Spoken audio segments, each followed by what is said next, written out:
Hi hello welcome to Kalagati. నా పేరు Ravishankar. So ఈరోజు నేను అన్ని కరెక్ట్గా చేస్తున్నాను, మరి ఎందుకు నాకు ఏది కలిసి రావట్లేదు? I'm doing everything right, why is nothing working for me? ఇది ఎప్పుడైనా మీ ఆలోచనలో వచ్చిందా? ఎప్పుడైనా ఈ ఆలోచన మీకు వచ్చిందా? మీరు ఇతరులకి సహాయం చేస్తారు, ఓకే, మీ మనస్సాక్షిని అనుసరిస్తారు, ధ్యానం చేస్తారు, శనివారాల్లో ఉపవాసం చేస్తారు, సో ఉదారంగా ఉంటారు. అయినప్పటికీ జీవితం ఎప్పుడు విరిగిపోయిన ఒక పని చెయ్యని ఒక వెండింగ్ మిషన్ లాగా అనిపిస్తుంది. వెండింగ్ మిషన్ అంటే మనం చూస్తుంటాం. సో బస్ స్టాప్ లో, బస్ స్టాండ్ లో, రైల్వే స్టేషన్ లో ఒక రూపాయి కాయిన్ వేస్తే మీకు ఒక కార్డు వస్తుంది. ఓకే, సో మీరు దాంట్లో ఆ కాయిన్ వేస్తున్నారు, కానీ అది బయటికి రావట్లేదు. ఓకే, ఇట్లా తడుతున్నారు, ఇది చేస్తున్నారు, అది చేస్తున్నారు, ఏం పని చేయట్లేదు. సో మీరు కాయిన్స్ వేస్తూనే ఉన్నారు, అది రావట్లేదు. మరి ఏం జరుగుతుంది? సో మీరు నాణాలు వేయడం వల్ల, మీరు మంచి పనులు చేస్తున్నా కూడా ఎందుకు నాకు రిజల్ట్ రావట్లేదు, నా కర్మ ఎందుకు ఇలా జరుగుతా ఉంది అనేది ఈరోజు డిస్కస్ చేసుకుందాం. సో నా మంచి కర్మ ఎందుకు ఫలించడం లేదు అనేది డిస్కస్ చేసుకుందాం. సో గ్రహ దోషాలు, ఏమేం గ్రహ దోషాలు ఉంటే ఈ విధంగా కర్మ ప్రతిఫలాలు ఉంది. సో మీరు మంచి కర్మ చేసినా కూడా మిమ్మల్ని నిరోధించే విధంగా ఎందుకు మారుతుంది? ఫర్ ఎగ్జాంపుల్, రామ అనే ఒక పర్సన్ ఉన్నాడు. ఆ పర్సన్ ని మనం కలుద్దాం. ఇతడు విరామం తీసుకోలేని ఒక మంచి వ్యక్తి. సో ఈయన ఏంటంటే అందరికి పెద్దవాళ్ళకి హెల్ప్ చేస్తాడు, నైబర్స్ కి హెల్ప్ చేస్తాడు. ఒక ఏదైనా టెంపుల్ వాళ్ళకి ఏదైనా ఈవెంట్స్ చేస్తుంటే, హోమాలు యజ్ఞాలు చేస్తుంటే వాటికి అంతా కూడా డబ్బులు ఇస్తాడు. ఆయన బస్సులో వెళ్తుంటే ఆయన సీట్ వేరే వాళ్ళకి ఇస్తాడు. సో ఆయన ఇల్లంతా కూడా డొనేషన్ స్లిప్స్ తో, రసీదులతో, విరాళాలతో నిండిపోయింది. కానీ కానీ అతనికి ఉద్యోగ ప్రమోషన్స్, ఆయనకి రావాల్సిన ప్రమోషన్ వేరే వాళ్ళకి వెళ్ళింది. అతని రిలేషన్షిప్స్ ఎక్కువసేపు కొనసాగలేదు. ఆయనకి మంచి జీవన శైలి ఉన్నప్పటికీ ఆరోగ్య సమస్యలను ఎదుర్కొన్నాడు. అతను తనను తాను ఇలా ప్రశ్నించుకున్నాడు, నేను నా వంతు కృషి చేస్తున్నప్పటికీ జీవితం ఎందుకు నాకు అన్యాయం చేస్తా ఉంది? సో అంత మంచి జరుగుతున్నా కూడా, అంత మంచి చేస్తున్నా కూడా నా కర్మ ఫలం ఎందుకు ఇలా జరుగుతా ఉంది? అప్పుడు ఒక ఆస్ట్రాలజర్ని కలిశాడు, ఒక జ్యోతిష్యుడిని కలిశాడు. ఆ జ్యోతిష్యంలో గ్రహ దోషాల గురించి చెక్ చేయించుకోవాలా అని చెప్పి ఒక ఆస్ట్రాలజర్ని కలిశాడు. సో ఏం జరుగుతా ఉంది నా చార్ట్ లో? సో ఆయన, ఆ జ్యోతిష్యుడు చూశాడు. ఇంకా చూసి అనలైజ్ చేసి కొన్ని గ్రహ దోషాలు ఉన్నాయి, దీనికి పరిహారాలు చేసుకోవాలి అని చెప్పాడు. సో అవి ఏందో మనం చూద్దాం. మెయిన్ బ్లాకింగ్ లగ్నాధిపతి గాని, సూర్యుడు గాని, చంద్రుడు గాని కేతువుతో కలిసి క్లోజ్ గా ఒకే నక్షత్రం మీద ఉంటే, మీరు మంచి అర్హత కలిగి ఉన్నప్పటికీ మీ స్వీయ విలువ, గుర్తింపు మిమ్మల్ని, మీకు ఇబ్బంది కలిగిస్తూనే ఉంటాయి. అంటే సో మీకు అవి అడ్డం పడుతూనే ఉంటాయి. మిమ్మల్ని మీరు డౌట్ చేసుకుంటారు. మీ ఐడెంటిటీని, మీ గుర్తింపుని మీరు నేను అర్హుణ్ణా కాదా అని మిమ్మల్ని మీరే డౌట్ చేసుకుంటారు. మీరు మంచిగా ఉన్న, అర్హులైనా కూడా మీకు మిమ్మల్ని మీరు ముందరకు తీసుకెళ్ళలేకపోతారు. కేతువు లగ్నంతో ఒకే క్లోజ్డ్ నక్షత్రంతో కలిసి ఉన్న, సో రవితో గాని చంద్రుడితో గాని ఒకే నక్షత్రం మీద కలిసి ఉంటే ఇబ్బందులు అనేవి వస్తాయి. మీరు ఎంత మంచిగా ఉన్నా కూడా కేతు దాన్ని బ్లాక్ చేస్తూ ఉంటాడు. లగ్నానికి క్లోజ్డ్ గా ఉంటే మీకు రావాల్సిన గుర్తింపుని రానివ్వడు. రవికి దగ్గరగా కేతు ఉంటే మీకు రావాల్సిన అథారిటీ డామినేషన్ రానివ్వడు. కేతువు చంద్రుడికి దగ్గరగా ఉంటే మీకు మీకు చెందాల్సిన ప్రేమ, అభిమానం, ఆప్యాయత మీకు రానివ్వడు కేతు. సో ఫస్ట్ బ్లాకర్ ఇది, ఇది ఉందా లేదా చెక్ చేసుకోవాలి మీరు. నెక్స్ట్ వచ్చేసి శని రాహు కలిస్తే, శని రాహు కలిస్తే సో ఆలస్యం, ప్రతిఫలం ఏదైతే ఉందో అది అణిచివేయబడుతుంది. దీర్ఘకాలిక అడ్డంకులు అనేవి వస్తూ ఉంటాయి. ఈ శని రాహు కంజంక్షన్ జరిగినప్పుడు ఆ చాట్లో మనం చూసినప్పుడు పెద్ద పెద్ద పనులు ఏవైతే ఉంటాయో, ఓకే, తనకు తాహతకు మించిన పనులు ఏవైతే ఉంటాయో అవన్నీ కూడా స్టార్ట్ చేయడం జరుగుతుంది. ఇప్పుడు సపోజ్ ఫర్ ఎగ్జాంపుల్, మనం ఒక ఇల్లు కట్టాలంటే మనం ఎన్ని కష్టాలు పడాలి, ఎన్ని ఇబ్బందులు పడాలి. ఓకే, అదే అట్ ఏ టైమ్ 4 ఇల్లు కట్టడం స్టార్ట్ చేస్తే ఇంకా డబుల్ అయిపోతుంది ఆ ప్రెషర్, ఫ్రస్ట్రేషన్ ఇవన్నీ కూడా. సో ఈ శని రాహులు కలిస్తే హార్డ్ వర్క్ అనేది మల్టిపుల్ వేస్ లో వెళ్ళిపోతారు. సో దానివల్ల చాలా ఫ్రస్ట్రేషన్, చాలా డిప్రెషన్ ఇవన్నిటికి లోన్ అవడం అనేది జరుగుతూ ఉంటది. సో దీనివల్ల ఈ కంజంక్షన్ ఉండడం వల్ల కూడా ఆ చార్ట్ లో అతని ఏదైతే అతనికి ఏదైనా గట్స్ ఏదైతే ఉండేదో అతని పర్ఫార్మెన్స్ ఏదో దానికి తగ్గట్టు మూల్యం అనేది రాదు. నెక్స్ట్ మనం చూడాల్సింది ఏంటంటే నైన్త్ హౌస్, 9వ స్థానం. 9వ స్థానంనే మనం ఉన్నత జ్ఞానం అంటారు. ఇది ఏంటంటే మనము కారులో ఒక డెస్టినేషన్కి వెళ్తున్నాము, ఆ డెస్టినేషన్కి ఎలా వెళ్ళాలో తెలీదు. అప్పుడు మనం గూగుల్ మ్యాప్స్ పెట్టుకుంటాం. గూగుల్ మ్యాప్స్ పెట్టుకొని దాంట్లో చూసుకుంటూ మనం వెళ్ళిపోతాం. అదే గూగుల్ మ్యాప్స్ లేకుండా వెళ్ళాలి అంటే అర్ధగంటలో వెళ్ళాల్సింది 2 గంటలు పట్టొచ్చు. సో ఎక్కడో దారి మిస్ అయిపోవచ్చు, రాంగ్ డైరెక్షన్కి వెళ్ళిపోవచ్చు. మీకు డైరెక్షన్ చూపించేవాళ్ళు తప్పు దారి చూపించవచ్చు. సో దీనివల్ల ఏంటంటే మీరు పోవాల్సిన గమ్యస్థానము ఎక్కడెక్కడో తిరిగి తిరిగి తిరిగి చాలా లేటుగా వెళ్తారు. సో 9వ ఇల్లు బలహీనంగా ఉంటే 9వ స్థానాధిపతి నీచ పడిపోవడం, 9వ స్థానాధిపతి అఫ్లిక్ట్ అవ్వడం, 9వ స్థానం వీక్ గా ఉండడం వల్ల మిమ్మల్ని వేలు పట్టుకొని నడిపించే వాళ్ళు దొరకరు. మీకు గాడ్ ఫాదర్ లాంటి వాళ్ళు ఉండరు మీ లైఫ్ లో. సపోర్టింగ్ ఇచ్చి చేయూతనిచ్చే వాళ్ళు దొరకపోవచ్చు. విధి నుండి విధి నుండి మద్దతు దొరకదు. దేవుడి దగ్గర నుంచి మద్దతు దొరకదు. మీరు మంచి కర్మ చేసినా కూడా ఫలితాలు నిరోధించబడతాయి. 9th హౌస్ లార్డ్ ఇబ్బందికరంగా ఉన్న, 9th హౌస్ లో ఇబ్బందికరమైన గ్రహాలున్నా ఈ విధమైన ఇబ్బందులు అయితే వస్తాయి. అలానే పాపకర్తి యోగం అనేది ఉంది. పాపకర్తి అంటే ఏంది అంటే 2 క్రూర గ్రహాల మధ్య, ఓకే, ఒక మంచి ఇల్లు ఉంది అనుకోండి. అంటే సపోజ్ 2nd హౌస్ ఉంది లేదా ఫస్ట్ హౌస్ ఉంది. So 12th house, 2nd house లో క్రూర గ్రహాలు ఉంటాయి. సో ఇప్పుడు ఏమవుతుంది అంటే అది పాపకర్తి యోగం ఉంటుంది. అంటే ఏంటంటే మీరు రాజభవనంలో ఉన్నా కూడా మీ చుట్టూ దొంగలు ఉన్నారనుకోండి, ఏమవుతుంది? సో రోజు దోచుకొని వెళ్ళిపోతా ఉంటారు కదా. ఆ విధంగా ఆ, ఒక మంచి ఇల్లు ఉంది, దాని అటు పక్కన ఇటు పక్కన క్రూర గ్రహాలు ఉంటాయి. సో అది ఏమని చేస్తుందంటే సప్రెస్ చేస్తూ ఉంటుంది. ఇది ఒక మనం సూచిక అనమాట. అలానే రెట్రోగ్రేడ్ అయిన గురువు, రెట్రోగ్రేడ్ అయిన శుక్రుడు అంటే ఏంటంటే వక్రి అయిన గురువు లేదా వక్రి అయిన శుక్రుడు మీ చాట్లో ఉంటే. సో వక్రి అయిన గురువు ఉంటే నమ్మిన వాళ్ళే మిమ్మల్ని మోసం చేస్తారు. వక్రి గురువు ఉంటే మీరు ఎవరినైతే గుడ్డిగా నమ్ముతారో వాళ్ళే మిమ్మల్ని మోసం చేస్తారు.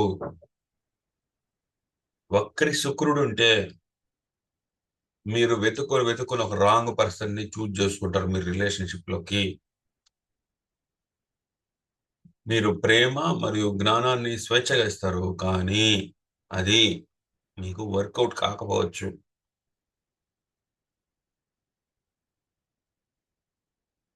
కర్మం ప్లస్ దోషం, ఇవి మీకు స్ట్రక్డ్ ఎనర్జీస్ అంటాం. దీన్ని స్ట్రక్డ్ ఎనర్జీస్ అంటారు.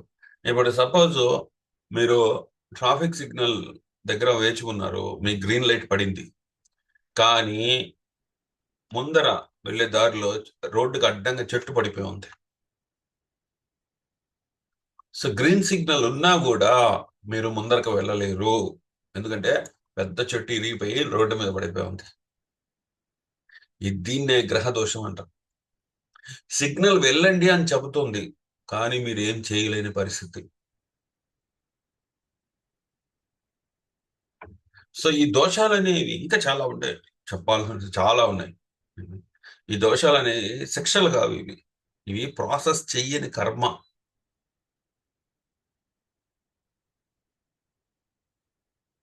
మీకు మంచి వైఫై ఉన్నా కూడా, ఓకే, సో మీ సిస్టమ్ సరిగ్గా పనిచేయకపోతే మీరు ఏం చేస్తారు?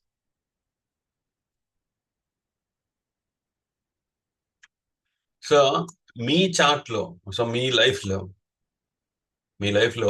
మీ ప్రయత్నాలన్నీ కూడా గుర్తించబడటం లేదా? లైఫ్ అలా ముందరకు పోయినట్టు కూలిపోయినట్టు అనిపిస్తోందా? ఎక్కువ కృషి చేయడం వల్ల తక్కువ ఫలితమే వస్తా ఉందా? మీరు అలసిపోయినట్టు మీకు అనిపిస్తా ఉందా? అయితే తప్పనిసరిగా మీ చార్ట్ని లోతుగా పరిశీలించాల్సిన అవసరం అయితే ఉంది. ఇది మీ డైనమిక్స్ మీరు తెలుసుకోవాలా. ఆరో ఇంట్లో,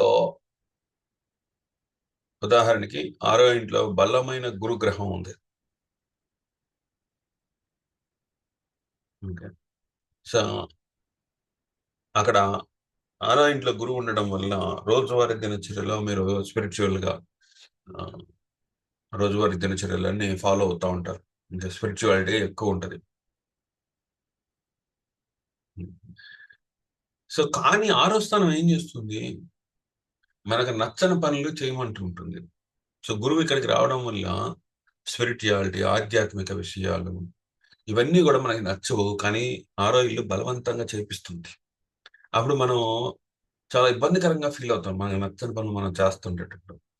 సో ఇలానే 8వ స్థానంలో గ్రహాలున్నా, 12వ స్థానంలో గ్రహాలున్నా మనకి మన ఎనర్జీ అంతా కూడా డ్రైన్ అయిపోతా ఉంటుంది ముందరికి పోలేక. 8వ ఇంట్లో గ్రహాలుంటే ఆకస్మిక సంఘటనలు ఎదుర్కోవాలి.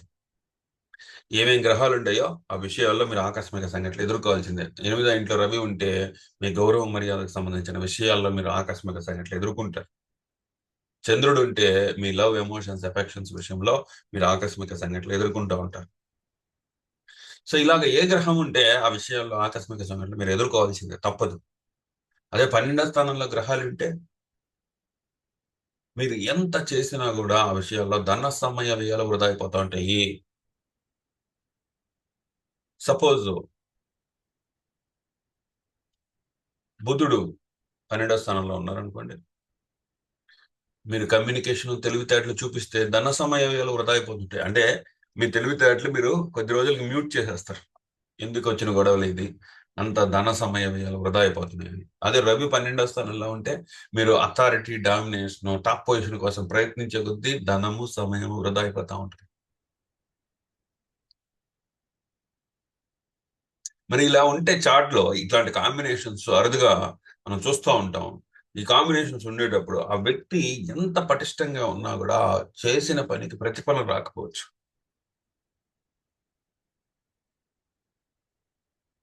ఈ కర్మ అనే పొగమంచుని తొలగించడానికి ఈ కర్మ అనే పొగమంచుని తొలగించడానికి మీరు మీ డైనమిక్స్ తెలుసుకోవాలి. ఇవి నా చార్ట్ ఎలా పనిచేస్తుంది అనేది మీరు తెలుసుకోవాలి. మీరు మన ఇంట్లో చెత్త ఉంటే ఏం చేస్తాం? ఊడ్చుకోవాలి, తప్పదు. సో కొన్ని సింపుల్ టెక్నిక్స్ రెమెడీస్ గా చెప్తాను. మంత్ర జపం చేయడం నేర్చుకోండి. ఉదయాన్నే లేచి మీకు ఇష్టమైంది దేవుడు ఎవరైనా సరే ఆ మంత్ర జపం చేయడం నేర్చుకోండి. ఉదయాన్నే లేవడం, మంత్ర జపం చేయడం, ఇది ఇంటర్నల్ క్లెన్స్ అవుతుంది. ఆ బ్లాకేజెస్ ని ఇంటర్నల్ గా తొలగిస్తుంది. అతిగా ప్రయత్నించడం ఆపండి. ఎక్స్ట్రా ఫోర్స్ పెట్టి చేయడం అనేది ఆపండి. ఓకే. సో ఎక్స్ట్రా ఫోర్స్ వల్ల పనులు జరగవు, మీకు ఆపోజిట్ రిజల్ట్స్ వస్తాయి. ఎక్స్ట్రా ఫోర్స్ పెట్టొద్దు, నార్మల్ ఫోర్స్ తో వెళ్ళండి. ఎక్స్ట్రా ఫోర్స్ ఎప్పుడైతే పెడతారో మీరు ఎక్స్పెక్టేషన్స్ ఎక్కువగా ఉన్నట్టు అనమాట. నేను ఈ పని చేస్తే నాకు ఇది వస్తుంది అని ఎక్స్ట్రా ఫోర్స్ పెట్టి మీరు చేస్తుండేటట్టయితే అది మిమ్మల్ని డ్యామేజ్ చేస్తుంది.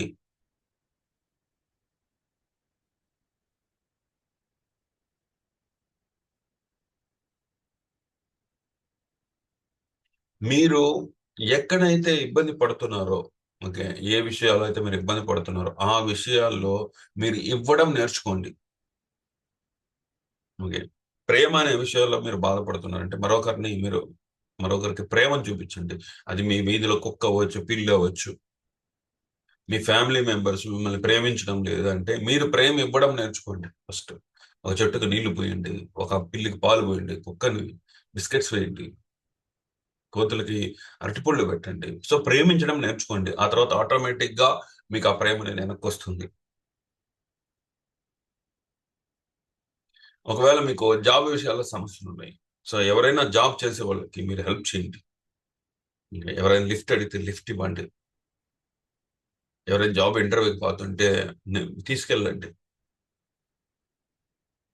ఆటోమేటిక్గా మీకు జాబ్ వస్తుంది.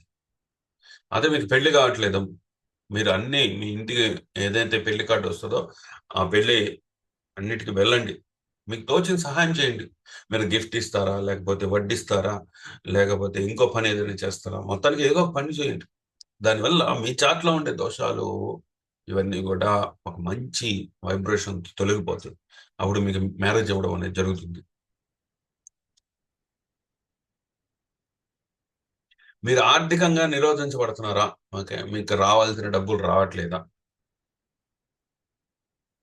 మీకు రావాల్సిన డబ్బులు మీకు రావటం లేదా? పోయి ఏదైనా మంచి కార్యక్రమం జరుగుతుంటే దాంట్లో పాలు పంచుకోండి. ఎవరైనా యజ్ఞం చేస్తున్నారు, హోమం చేస్తున్నారు, ఓకే, దేవుడికి సంబంధించిన ఏదైనా విషయాలు చేస్తున్నారంటే దాంట్లో మీరు ఒక రూ. 10 ఇచ్చి, విరాళం ఇచ్చి రిసిప్ట్ తీసుకోండి. మంచి పనులకి మీ డబ్బును ఖర్చు పెట్టండి. మీకు ఏ బ్లాకేజెస్ జరగవు. మీ చార్ట్ని ఒక మంచి ఆస్ట్రాలజర్ దగ్గరికి వెళ్ళి చదివిపించుకోండి. మనస్సు, కర్మ ఇవన్నీ కూడా ధ్యానంతో సరిచేయబడతాయి. మీ మానసిక స్థితి మీ కోరికలకు అనుగుణంగా తీర్చిదిద్దుతుంది ఆ ధ్యానం అనేది.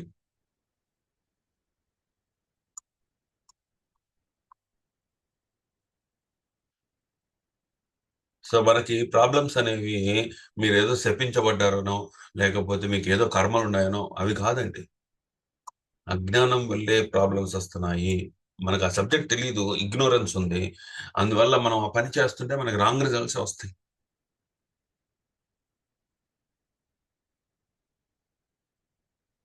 మీరు ఈ గ్రహ దోషాలు ఏవైతే ఉన్నాయో అవి మీరు తెలుసుకొని మిమ్మల్ని మీరు రిఫ్లెక్ట్ చేసుకోండి. మీరు ఎక్కడ ఇరుక్కుపోయి ఉన్నారో అది తెలుసుకోండి. దాని నుంచి బయటపడడం ఎలాగా అనేది మొండిగా బ్లంట్‌గా వర్క్ చేసుకుంటూ పోవడం కాదు. సో గురువుల దగ్గరికి రండి. గురువుల దగ్గర నుంచి ఆ ఉన్నత జ్ఞానం తీసుకోండి.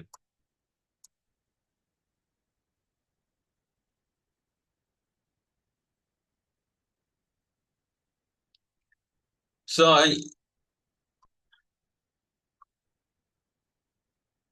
కొన్నిసార్లు విశ్వము వేచి చూడమంటూ ఉంటది.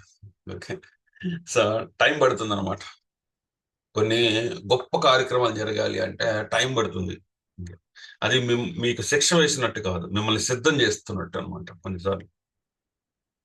ఆ మార్గాన్ని అన్‌బ్లాక్ చేసుకునే దానికి ఒక టైం పడుతుంది. ఇప్పుడు చూడండి, ఒక పెద్ద వర్షం పడే ముందర ఒక సైలెన్స్ అనేది ఏర్పడుతుంది ముందర. సో, ఆ సైలెన్స్ గాలి వీయదు. ఏది అసలు సౌండ్ గూడా వినపడదు. ఫుల్ సైలెన్స్‌గా ఉంటది. వెంటనే దబ దబ దబ దబ అని వర్షం పడుతుంది. సో, మనం ఏంది ఈ సైలెన్స్‌లో ఉండిపోయాము అని కొన్ని సార్లు అనిపిస్తుంది మన లైఫ్‌లో. ఆ వర్షం వచ్చే టైం అవుతుంది. అప్పుడే ఈ సైలెన్స్ అనేది మనకొస్తుంది. కొద్ది టైం తీసుకోండి. కొద్దిగా వెయిట్ చేయండి. ఓకే. సో, ఇది నాకు తెలిసింది. మీకు ఈ వీడియో నచ్చినట్టయితే లైక్ చేయండి, షేర్ చేయండి, కామెంట్ చేయండి. నా ఛానెల్ సబ్స్క్రైబ్ చేసుకోకపోతే సబ్స్క్రైబ్ చేసుకోండి. ఓకే. మళ్ళీ నెక్స్ట్ వీడియోతో మళ్ళీ మీ ముందరకొస్తాను. అంతవరకు సెలవు. Thank you.